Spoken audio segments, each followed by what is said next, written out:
possa estar com cada um. A palavra hoje está em Efésios capítulo 6. Efésios capítulo 6, versículo 10. Algum tempo atrás, semana passada ainda, eu estava até com esse assunto, né? Com essa passagem da Bíblia. E hoje Deus me trouxe a falar, anunciar essa passagem a respeito da armadura, das armaduras. Eu digo aqui, está como título a armadura de Deus, em Efésios 6, capítulo 10. Mas eu já o comparo como armadura da igreja. Porque na verdade esses títulos foram escritos depois, né? Não tinha títulos antes quando escreveram as escrituras. Então essa é a armadura da igreja, as armaduras que a igreja deve ter para vencer, principalmente como objetivo Satanás e por consequência, óbvio, o nosso pecado, o pecado que está nos nossos membros, como diz a palavra, na nossa carne. Efésios capítulo 6, versículo 10. No demais, irmãos meus, fortalecei-vos no Senhor e na força do seu poder. Revesti-vos de toda a armadura de Deus, para que possais estar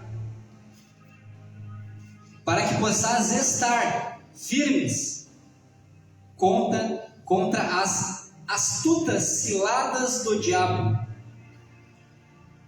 Revesti-vos, pois, de toda a armadura de Deus, para que possais estar firmes, para que não vacile, para que não caia, firmes contra as astúcias astutas e ciladas do diabo.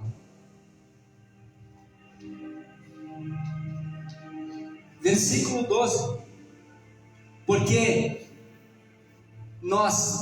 não temos de lutar contra a carne e o sangue, mas sim contra os principados, contra as potestades, contra os príncipes das trevas deste século, contra as hostes espirituais da maldade.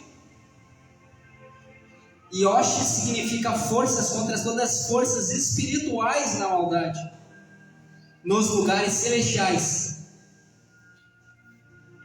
Aqui nesse verso 12, Paulo está já mencionando a igreja, a nossa, que a nossa luta não é contra as pessoas, a nossa luta não é contra o próprio ser humano, mesmo que discorde de nós, de determinados assuntos. Mesmo que não creia no mesmo Deus que a gente crê. E nem tão pouco em Jesus Cristo, porque muitos creem em Deus, assim como os judeus da época até o dia de hoje, mas não aceitam Jesus como Filho de Deus. E tem também aqueles que são o oposto de nós, que são aqueles que têm outras religiões afora, tanto no Brasil quanto no mundo, diversas religiões, diversos ensinos espirituais. Paulo está mencionando que eles não são nossos inimigos.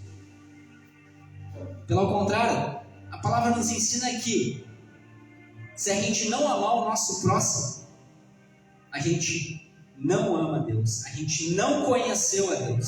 Se a gente não amar o nosso próximo, a gente ainda se faz mentiroso e ainda a sua palavra não habita dentro de nós. Então, para deixar claro, Paulo nos ensina, tanto para a igreja de Éfeso, quanto para nós, para todas as igrejas, como principal foco, que os nossos inimigos não são as pessoas. Não temos que lutar contra a carne, contra o nosso próximo e sangue. A carne aqui se refere às pessoas. Não se refere ao nosso pecado, mas sim às pessoas. mas sim contra os principados. A nossa luta é diária contra Satanás, os principados e potestades, os demônios. E ele vai dizer, os príncipes das trevas deste século. O príncipe das trevas nesse tempo que a gente vive nesta terra. Neste mundo, neste momento, neste século. Eles sim são os nossos inimigos. Eles sim querem nos prejudicar. E nós, como igreja de Deus, Ele nos ensina que a gente tem que o quê? Nos fortalecer nas armaduras de Deus. Nos fortalecer nas armaduras para que a gente não venha a cair. E para que a gente não venha a ser vencido por Satanás. Porque este é o grande adversário. Desde lá dos céus, quando ele ainda habitava no seio de Deus, ele levou consigo a terça parte dos anjos e enganou muitos. E muitos foram com ele e caíram com ele na terra. Depois vimos ele no Éden, enganando Adão e Eva, e por consequência ele nos engana. Muitas das vezes quantas vezes a gente já não caiu em seduções, assim como ele seduziu Eva no Éden? Então Paulo está nos dizendo, ficai pois firmes, fortalecei-vos, estáis firmes contra Satanás, contra os principados e potestades desta era.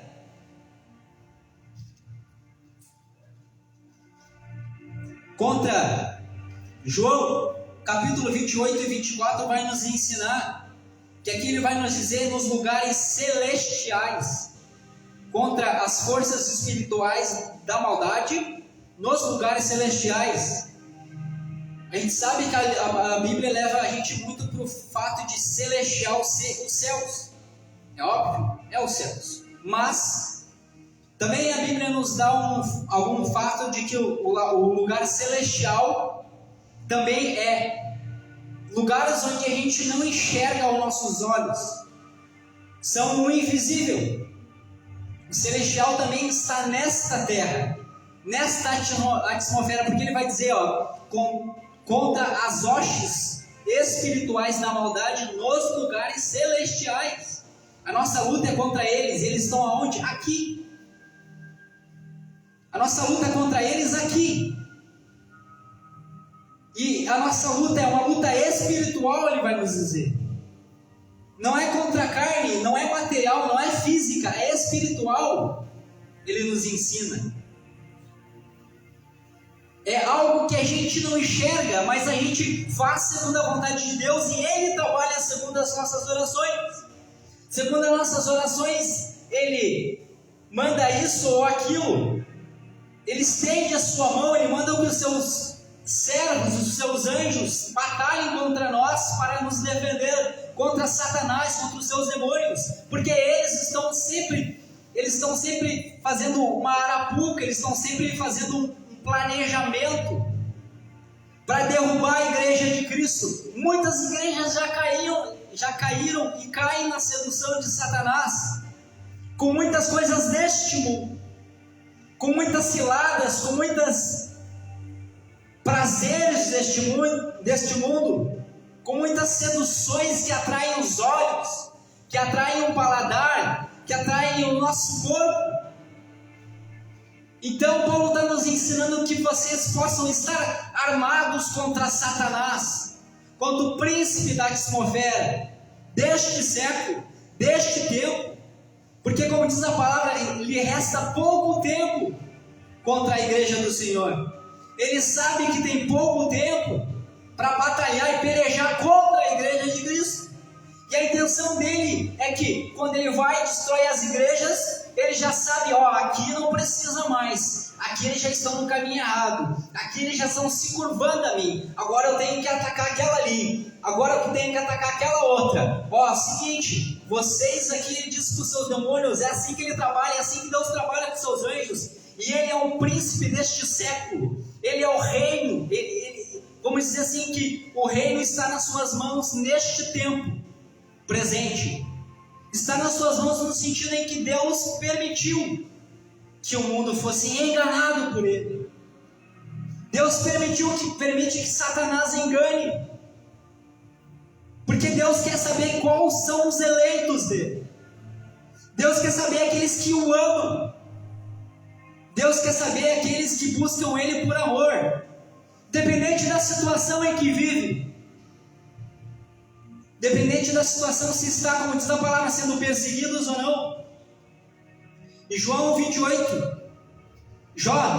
24 diz sobre lugares celestiais, ele vai dizer, porque ele enxerga os confins da terra, e ele observa tudo o que está debaixo dos céus. Interessante que Jó fala dos céus, não o céu. Não é embaixo do céu, não é só o céu celestial de Deus, como este verdadeiro é o céu dos céus, o reino dos reinos. Mas ele fala dos céus, ou seja, significando que, como diz o apóstolo Paulo, que há três céus. Há três céus. Os céus que é do reino, onde está Deus. Os céus que estão as estrelas. O céu que estão os átomos. O que muitas das vezes a gente não enxerga, ou só enxerga nos céus longe, as estrelas. E também tem o céu que é entre a terra e este lugar chamado Sol, Lua, estrelas. Este é o primeiro céu. Então este céu invisível, como diz a palavra, versículo 12, nos lugares celestiais, que é a nossa batalha com eles, que é a nossa luta diária com eles. Então ele nos ensina que este, embaixo dos céus, ele está sempre enxergando nós, ele está sempre observando a terra, e ele está sempre cuidando de nós. Para isso que serve, por isso que Deus tem milhões e milhares de anjos no céu, para que eles venham na terra, para que eles trabalhem para Ele, para que eles possam proteger a sua igreja contra Satanás.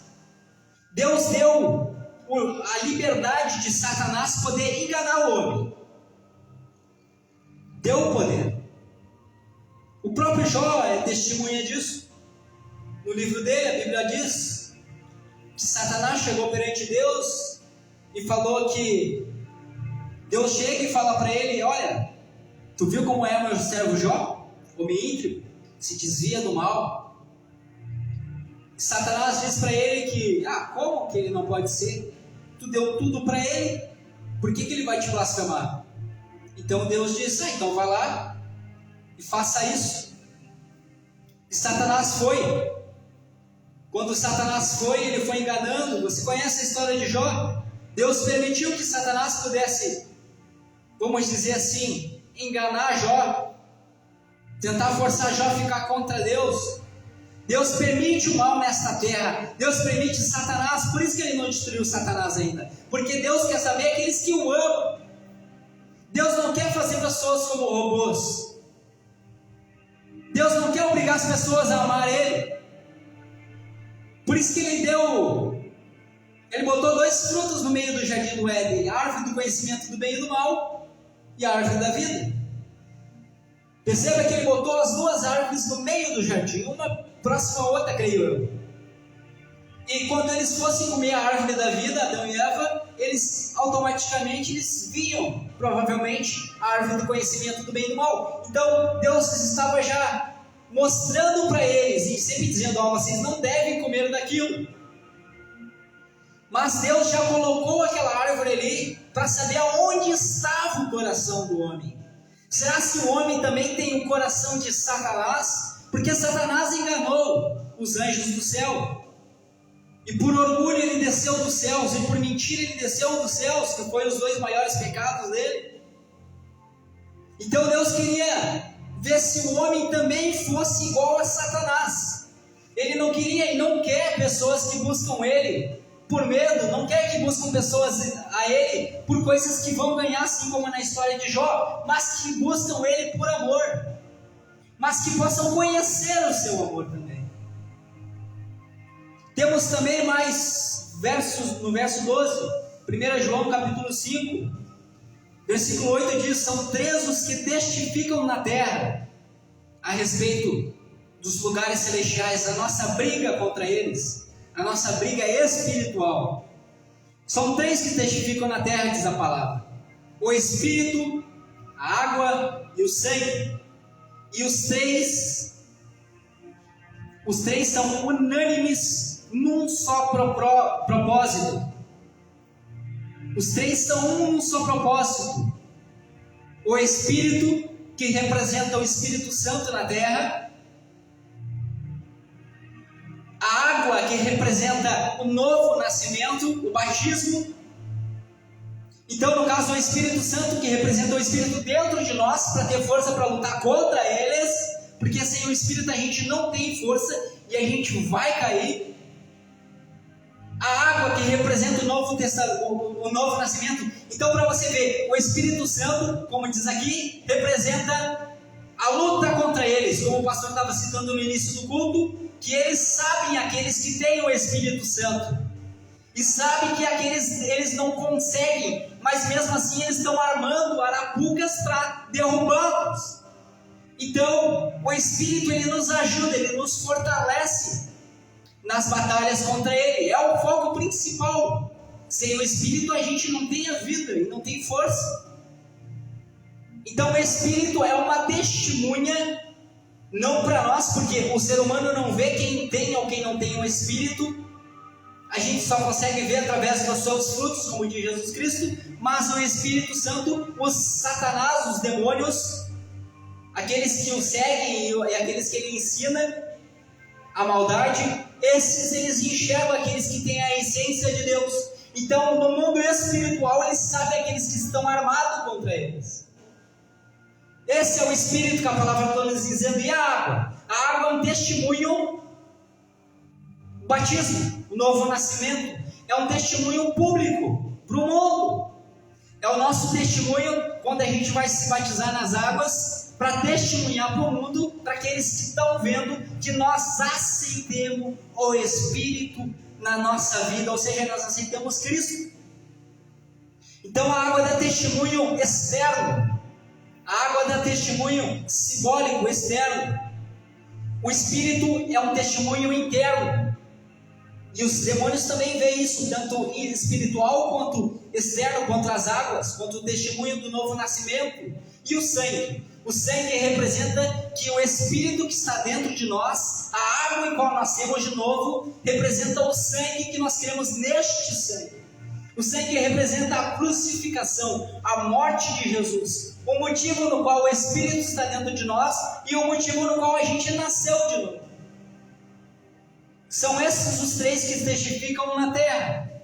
O Espírito, que dá um testemunho de quem nós somos, que dá um testemunho da igreja de Deus. É isso que a palavra está nos ensinando em João, capítulo 5, versículo 8. Então, o nosso testemunho é o Espírito Santo, que muitos não enxergam, a água, novo nascimento, que é publicamente mostrar que nós cremos em Jesus, e o sangue representando que é Ele o nosso líder, que é Ele o nosso Deus, que é Ele o nosso Senhor, que é Ele o nosso Rei, que é Ele que seguimos. E contra as hostes espirituais da maldade, ou seja, contra todo o sistema mundial, Paulo está dizendo. Aqui também representa, a nossa luta não é contra as pessoas, mas contra o falso ensino também. Você vê isso em Jesus contra os religiosos da época. Você vê isso Paulo, o apóstolo Pedro, Tiago, João, os demais discípulos em Atos dos Apóstolos. A palavra nos ensina muito em Atos dos Apóstolos como foi difícil para eles tentar mudar o coração daquela gente, no qual eles ainda estavam na época de Moisés. Aí eles não tinham conhecimento pleno de Jesus Cristo.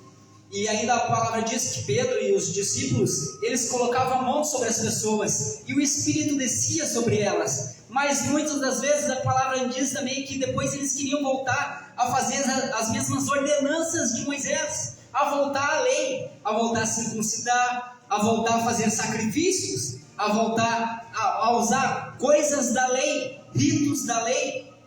Então, em Atos dos Apóstolos mostra muito isso, eles tentando tirar isso. Olha, vocês já estão livres. Por que vocês estão voltando a fazer as mesmas práticas de antes? Vocês ainda não têm conhecimento de quem é aquele que libertou vocês? Então o apóstolo Paulo ensina muito a eles sobre isso, sobre os falsos ensinos.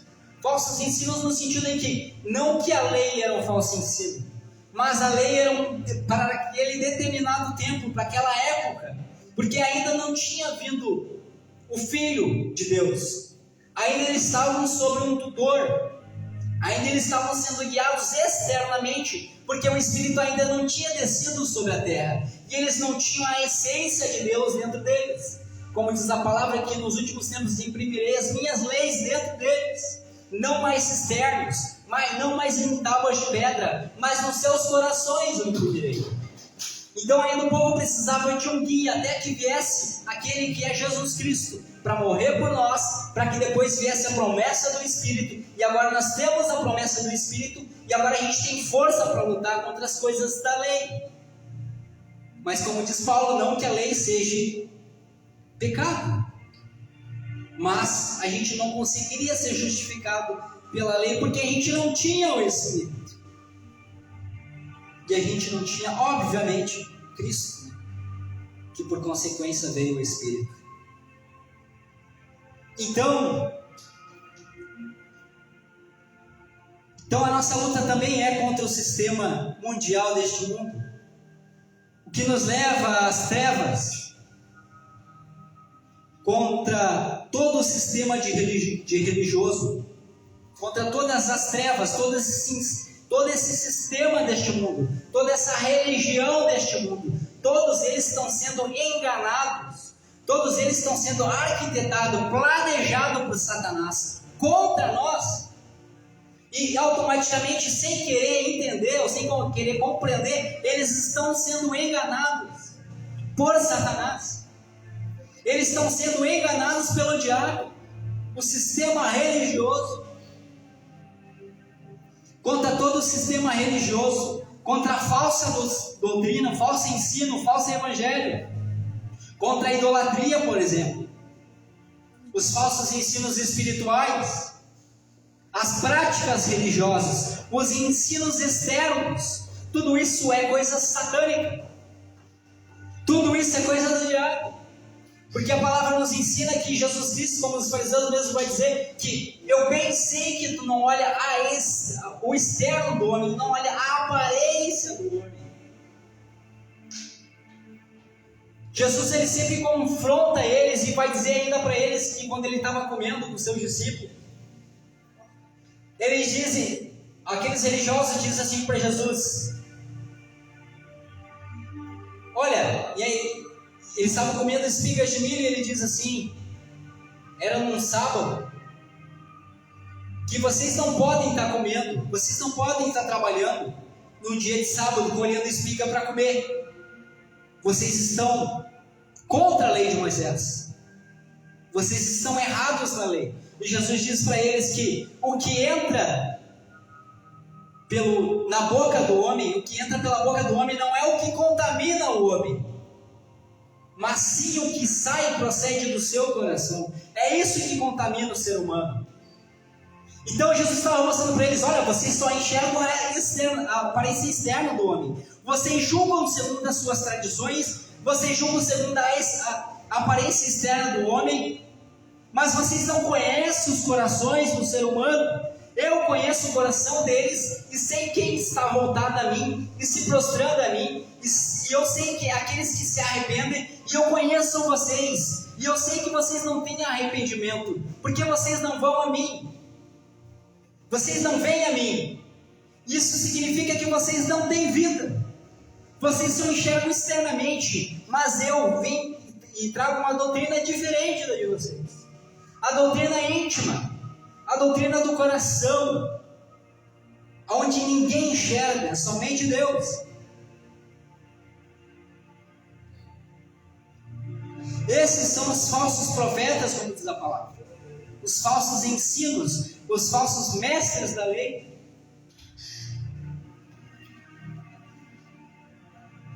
Como eu estava citando, a nossa briga não é contra as pessoas, Eu não julgo a ninguém, pessoa nenhuma. Eu não tenho poder de julgar. Na verdade, como diz Paulo, eu não me sinto julgado por vós. Ninguém tem poder de me julgar. Ele vai citar ainda, nem eu mesmo me julgo. Nem eu mesmo tenho poder de me julgar. Ele vai dizer, mas quem me julga é o Senhor. Quem me julga é somente Cristo. Só Ele tem o poder de julgar. Porque todos estão embaixo dele. Ele nos comprou, Ele nos resgatou com o seu sangue. Um preço que foi caríssimo. Então Ele nos comprou com sangue puro. E se Ele nos comprou, só Ele tem poder de nos julgar. Ele não só será o juiz no dia do julgamento final. O juiz não será Deus, mas será o Filho. A palavra nos ensina que Deus deu a Ele toda a autoridade. Ele que vai nos julgar os nossos pecados. E a palavra nos ensina também que Ele também, ao mesmo tempo que é juiz, Ele é o nosso advogado. Como diz a palavra que não pequeis, meus filhinhos, mas se alguém pecar, vocês têm um advogado fiel, Jesus Cristo. Então, Ele é o verdadeiro juiz.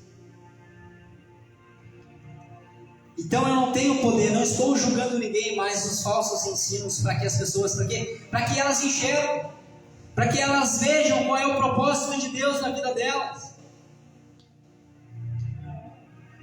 Versículo 13, portanto, tomai toda a armadura de Deus, para que possais resistir no dia mau. Toda a armadura, Paulo fala, não é uma ou duas, é todas as armaduras. E havendo feito tudo, ficais firmes. Ficais firmes, havendo feito tudo. Por exemplo, o Sermão do Monte. O Sermão do Monte. Para que possais resistir no dia mau. Tomai toda a armadura de Deus. Quem ensina Jesus Cristo no Sermão do Monte? Bem-aventurado os pobres de espírito. Bem-aventurados os pobres de espírito. Bem-aventurados que choram, ele vai nos dizer.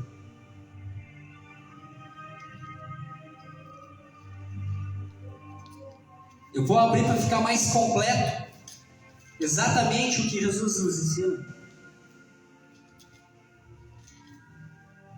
Bem-aventurados os pobres de espírito, porque deles é o reino dos céus. Bem-aventurados que choram, porque eles serão consolados. Bem-aventurados os mansos, porque eles herdarão a terra. Bem-aventurados que têm fome e sede de justiça, porque eles serão fartos. Bem-aventurados misericordiosos, porque eles alcançarão misericórdia. Esses são os propósitos de Deus para a nossa vida, para a sua igreja. Bem-aventurados limpos de coração, aquele que não tem maldade contra o seu próximo, porque eles verão a Deus, diz a palavra. Bem-aventurados pacificadores, porque eles serão chamados filhos de Deus. Paciente, aqueles que sabem que está tudo no controle de Deus, no propósito de Deus. Bem-aventurados que sofrem perseguição por causa da justiça, por causa de falar a verdade, por dar um testemunho verdadeiro e confronto contra você, mentindo. É isso que quer dizer, porque deles é o reino dos céus. Bem-aventurados sois vocês, diz Jesus, quando vos prejudicar, quando vos perseguir, quando mentirem contra vocês e disserem todo mal contra vocês por minha causa. Exultai e alegrai-vos, porque é grande o galardão dos céus, porque assim perseguiram os profetas que foram antes de vós. Jesus já está demonstrando o sentido daqueles que são seus, já está demonstrando frutos daqueles que são seus, da sua igreja. Paulo está nos ensinando, Jesus está nos ensinando o que é ser igreja e como nós buscamos vencer Satanás e as suas armadilha.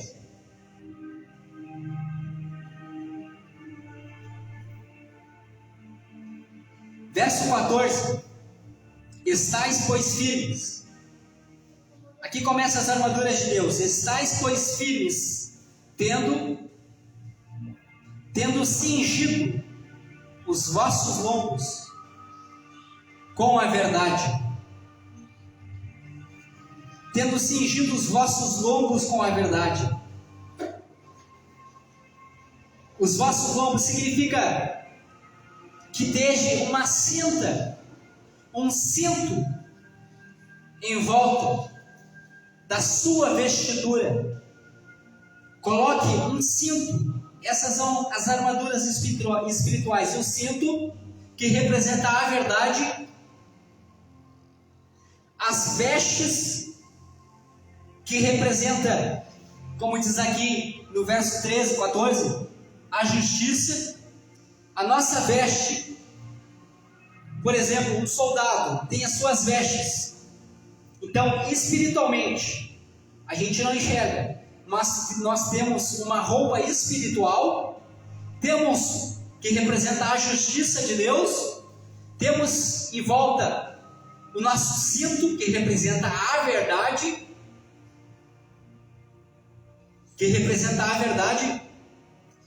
E olha que interessante,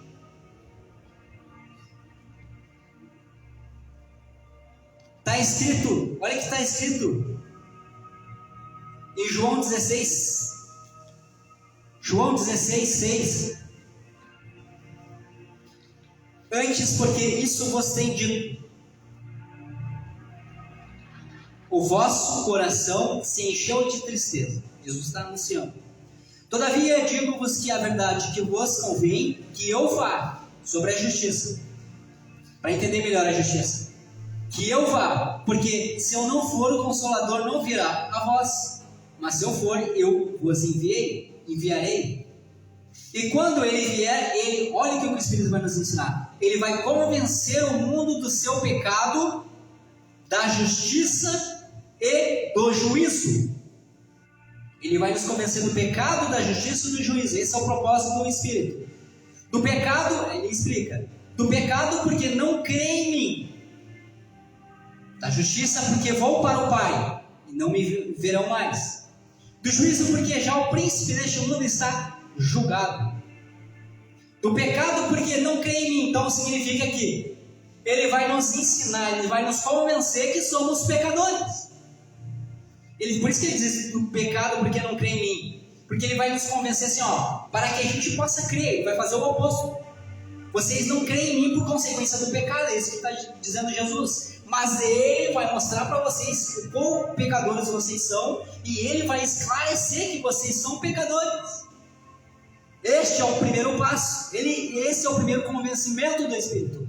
Da justiça, ele vai dizer depois, olha a justiça, porque eu vou para o Pai e não me verei mais. Ou seja, ele vai nos mostrar da justiça que vou para o Pai, ou seja, ele vai nos convencer, ele vai nos mostrar a morte de Cristo na cruz.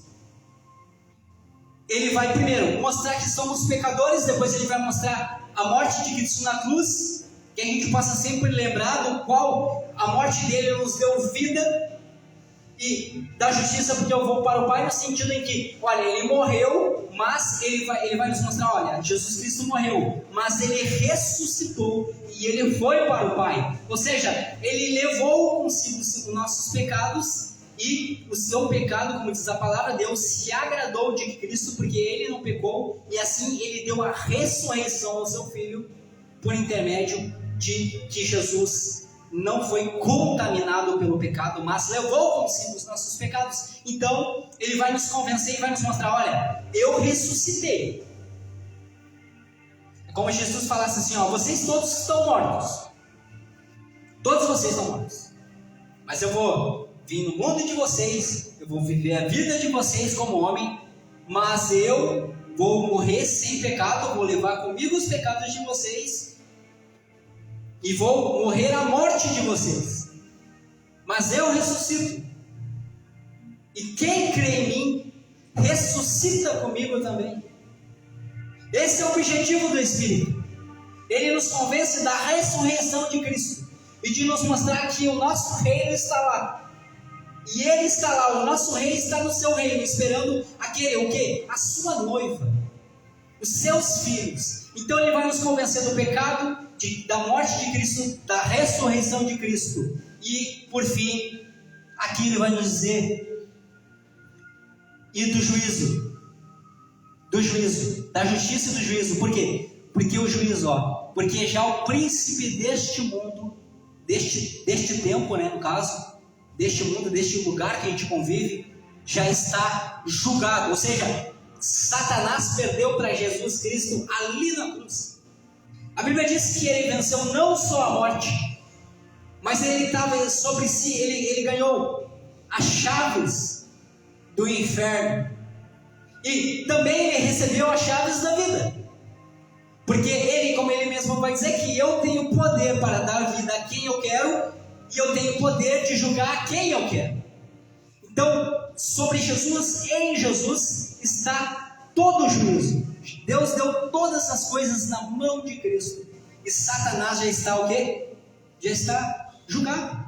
Já está definido o seu fim. Já está concluído por meio de Jesus Cristo. Então esse é o sentido que Paulo nos ensina. Versículo 14. Ele vai nos mostrar a verdade. Nós vamos ter o quê? Cintos da verdade, roupas, vestes da justiça. O Espírito vai nos mostrar isso. O que mais que ele nos ensina? Verso 15. E calçados, colocar nos pés, a preparação do Evangelho. Colocar como calçado, como um soldado bota os calçados nos pés para a batalha. Ele vai nos preparar o quê? O Evangelho da paz. Ele vai nos ensinar. Nós não vamos só crer e conhecer o Evangelho da paz, que nos traz paz, a paz interior, não externa, mas ele não vai só nos trazer a paz lá dentro de nós, mas nós vamos o quê? Passar essa paz, anunciar esta paz. E o que é a paz? A paz da vida vindoura. Ainda o apóstolo Paulo vai nos dizer qual é o consolo do Espírito com as coisas daqui? Não. A palavra nos ensina que o consolo do Espírito é, por exemplo, ele vai citar quando morrer alguém parente, alguém próximo, e a pessoa ficar entristecida, a pessoa achar que não tem mais Deus na sua vida, ou que Deus se esqueceu. Paulo vai nos dizer que quando acontecer isso, o que ele nos ensina? Como é que o Espírito nos consola? O Espírito nos consola com as coisas do reino. Ele nos mostra assim, consolai-vos com essas palavras. E ele fala que as palavras são as coisas dos céus. Consolai-vos que um dia isso vai acabar. Um dia a morte vai acabar. Um dia Satanás, o falso profeta e o anticristo serão lançados no lago de fogo. E nós vamos vencer. Nós já vencemos em Cristo. Mas nós seremos mais do que vencedores naquele grande dia. Então esteja esperança, alegria. Esteja paz no seu coração. Confie em Deus, é isso que a palavra está dizendo. Verso 16. Estamos quase finalizando. Tomando sobretudo o escudo da fé. O escudo da fé. O qual podereis apagar todos os dardos inflamados do maligno. Veja, por exemplo, ele já está com o calçado nos pés, já está com a cinta, já está com as suas vestes. Agora ele pegou o escudo. O escudo é o quê? Para nos proteger. Satanás ele vai lançar contra nós todo o seu poder contra a igreja, eu estou dizendo. E quando ele lançar, a gente tem que o quê? Nos proteger, nos defender. E como é que a gente nos defende, como diz a palavra? Com a fé. Satanás vai trazer dúvidas no nosso coração. Como é que Deus permite isso na tua vida?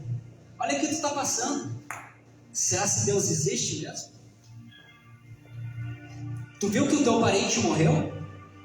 Será que Deus existe mesmo? Olha a situação que tu está vivendo. Você não tem nem o que comer em casa. Está passando por dificuldade. Que deu Deus da tua vida? Essas são as dúvidas de Satanás. Isso que ele vai nos tirar da presença de Deus. Isso que ele vai buscar nos lançar contra Deus. E se nós abaixar a guarda e ouvir a voz de Satanás, ele vai, o quê? A sua espada vai nos cortar. A sua espada vai nos derrubar. Por isso que a palavra diz que o que vence o mundo é a nossa fé. Sem fé a gente não tem como vencer. Porque Deus é um Deus de fé. Tudo foi feito através da fé. Como diz, no princípio criou Deus os céus e a terra. E ele diz, haja luz, e houve luz. Haja separação entre águas e águas, e houve. Então Deus fez tudo e criou tudo por meio de fé. Jesus veio e nos mostrou e curou por fé. E tudo veio por fé. E a fé é um dom do Espírito. Então quem tem o Espírito deve permanecer na fé. Então a gente tem que o quê? Permanecer sempre na fé. Contra tudo que vier contra a nossa vida. Pode estar a pior coisa acontecendo na nossa vida. A gente pode estar sendo perseguido. A gente pode estar sendo maltratado. A gente pode estar perguntando, pô, eu estou sofrendo, estão me batendo, estão acusando contra mim, eu só estou fazendo bem, estão me machucando. Entendeu? Essas dúvidas não podem haver na nossa coração no sentido assim, aonde está Deus? Porque os apóstolos passaram por tudo isso. Olha Paulo e Silas, quando estavam presos na prisão, quando eles estavam presos, eles tinham acabado de ser chicoteados, machucados, por fazer o bem. E o que eles fizeram? Eles adoraram o Senhor. Eles permaneceram junto com Cristo. Porque não importa o que eles estavam passando. O importa é que Cristo estava dentro deles. Então, que a gente possa ter o quê? O escudo da fé. Proteção contra Satanás. É isso que Paulo está nos ensinando no verso 16. Verso 17. Tomai também o capacete da salvação. O soldado precisa ter um capacete também, é óbvio. O capacete da salvação, que é o quê? A espada do Espírito, isso. Tomai o capacete da salvação, que é a espada do Espírito, que é a palavra de Deus. Então, o que ele nos ensina no verso 17?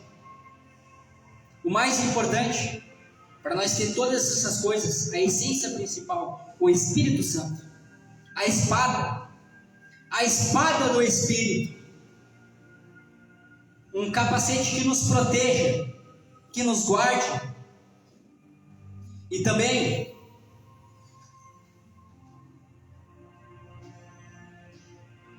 o Espírito, a espada do Espírito. O que é a espada do Espírito? Verso 17. Uma explicação em Hebreus capítulo 4, versículo 12. Pois a palavra de Deus é viva e eficaz, e é mais afiada que qualquer espada de 2 gumes. Ela penetra ao ponto de dividir a alma e o espírito, e juntas e medulas, os pensamentos e intenções dos corações, diz a palavra. Isso é o Espírito dentro de nós. Ele conhece todo ser humano, seja o mais íntimo do ser humano. Ele o conhece e ele o transforma sempre para o melhor. Um exemplo: o diabo tentando Jesus no deserto. Ele foi enganar Jesus. Ele foi no momento em que Jesus estava enfraquecido na carne. E ele veio e confrontou Jesus. Ele buscou o quê? Ele tentou Jesus.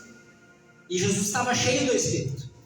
Para quê? Porque se Jesus vacilasse e abaixasse o escudo, se Jesus vacilasse e não tivesse o quê? De capacete, protegido. Lembra da passagem onde, lá no Velho Testamento, onde a nuvem de Deus protegia o povo no deserto? E Jesus, a palavra diz que Deus estava sempre protegendo o povo, tanto à sua frente quanto à sua retaguarda. sempre protegendo eles. Porque ainda não tinha, eram muito poucos os que tinham espíritos naquela época. Mas nos últimos tempos, como diz a palavra, derramaria o Espírito sobre toda a carne. Agora, a nossa proteção de Deus está aqui dentro, no Espírito. O Espírito, ou seja, o próprio Deus está dentro de nós. E Ele é o que nos protege através do seu Espírito. E óbvio, Ele também envia os seus anjos para nos proteger, porque a Bíblia diz que aqueles que temem a Deus, está um anjo ao seu lado, acampando ao seu lado. Todo aquele que teme a Deus. E temer a Deus não significa ter medo de Deus. Temer a Deus significa respeitá-lo. Significa confiar em Deus.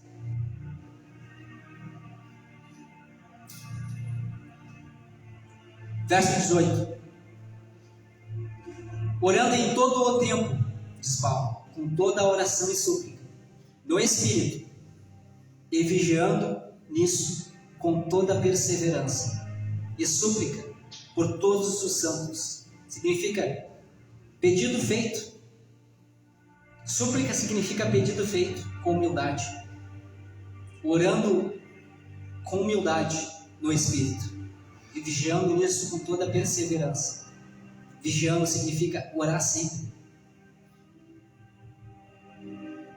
E orar por todos os santos, ou seja, orar pela igreja, orar, como diz Jesus naquela passagem onde ele ia ser crucificado. Ele diz na sua última oração para o seu discípulo: Pai, eu não oro pelo mundo, mas eu oro por estes, para que nenhum deles se perca.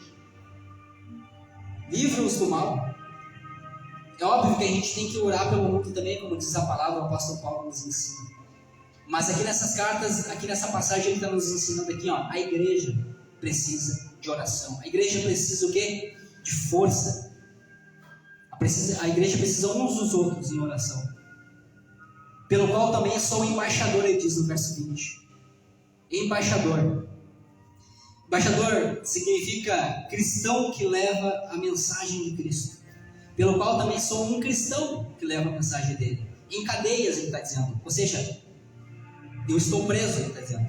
Em cadeias, em prisões. Eu estou levando a mensagem de Deus mesmo estando preso. Para que possa falar dele livremente. Olha que interessante. Ele ainda está preso, falando de Deus, testemunhando do Espírito. E está mostrando o quê? Liberdade. Falar nele livremente. Está mostrando o quê? Uma liberdade que o mundo não conhece. É uma liberdade interior. Então, para Paulo, ele não estava preso. Ele estava livre. Como me convém falar, diz ele. Como me convém falar. Então, que Jesus Cristo possa estar sempre com a gente, nos ajudando, nos mostrando, através do seu Espírito, e, como diz a palavra, nos convencendo do pecado, da justiça e do juízo. Que Ele possa estar sempre trabalhando com a gente, trazendo o pão de cada dia, e que possa ajudar cada um de vocês que estão na live. Que Deus possa abençoar a vida de vocês, trazer sempre esperança, principalmente do reino, que este é o foco e a mensagem do Evangelho, é pregar o reino. A gente vive neste mundo, é óbvio, precisamos de coisas daqui, para a gente poder se manter, mas o objetivo principal de Cristo sempre foi, sempre será a salvação das nossas almas. E para Ele, como diz a palavra, uma ovelha salva, para Ele vale mais do que 99 que não necessitam de arrependimento. Que a graça de Cristo possa estar com cada um.